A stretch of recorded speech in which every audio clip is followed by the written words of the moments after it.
Hello, this is Pastor Dave Smith from Church of the Highlands with today's devotional, Light of the World. In this season of Lent, this week's devotionals will focus on Jesus' claims to his divinity through the I am statements in the writings of the Apostle John. Today we will look at his Light of the World statements in both John chapter 8 and John chapter 9. John 8:12 through 14.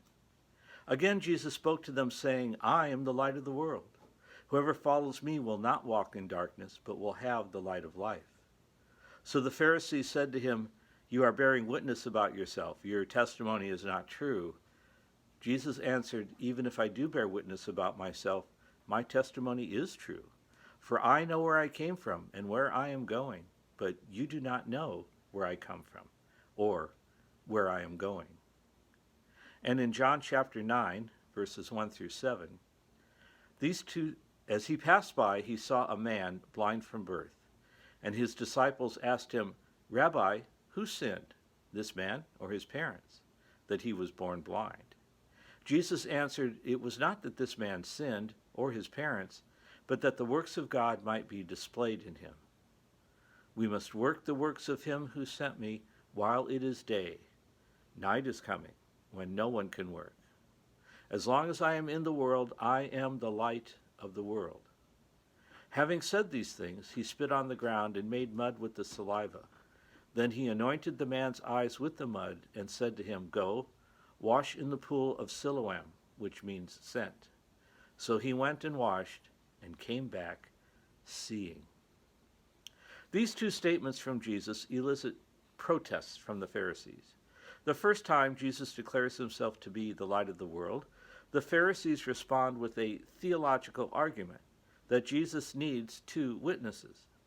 He can't just be his own witness.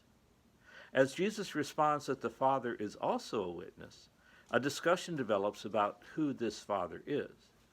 The Pharisees apparently are questioning the virtue of Jesus' mother.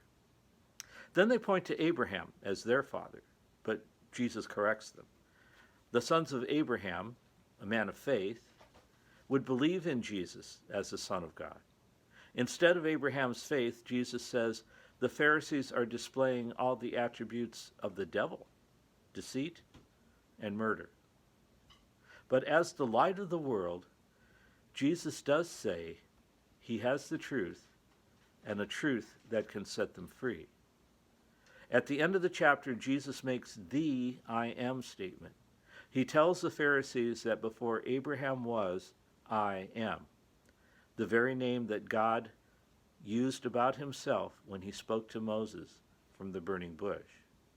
Seeing this as blasphemy, the Pharisees picked up stones to throw at him, but he was able to get away.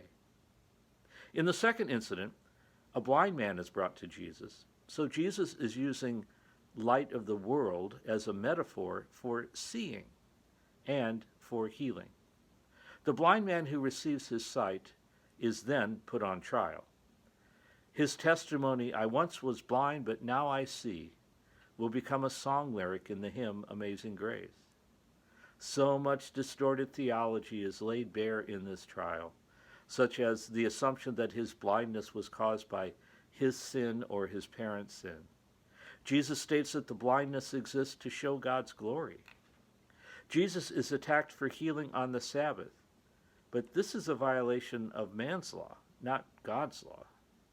At the end of the chapter, we can see that it is actually the Pharisees who are blind to the evidence of Jesus being the Messiah.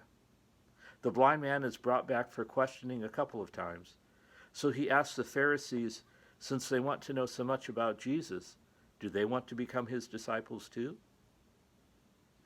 So Jesus, as the light of the world, brings us the truth about ourselves, about God, and about the way of salvation. To follow him is to no longer walk in darkness. Instead, we can see things that we've been blind to. As the great Christian writer C.S. Lewis once said, I follow Jesus not just because he is the light, but by his light, I can see all of life clearly. Please check out our website, highlands.us, for all the Bible studies, growth groups, support groups, and fellowship opportunities we offer every day of the week. We may need to be apart for a while, but you don't need to feel alone. Keep safe, keep calm, keep praying, and keep trusting God. Have a great day.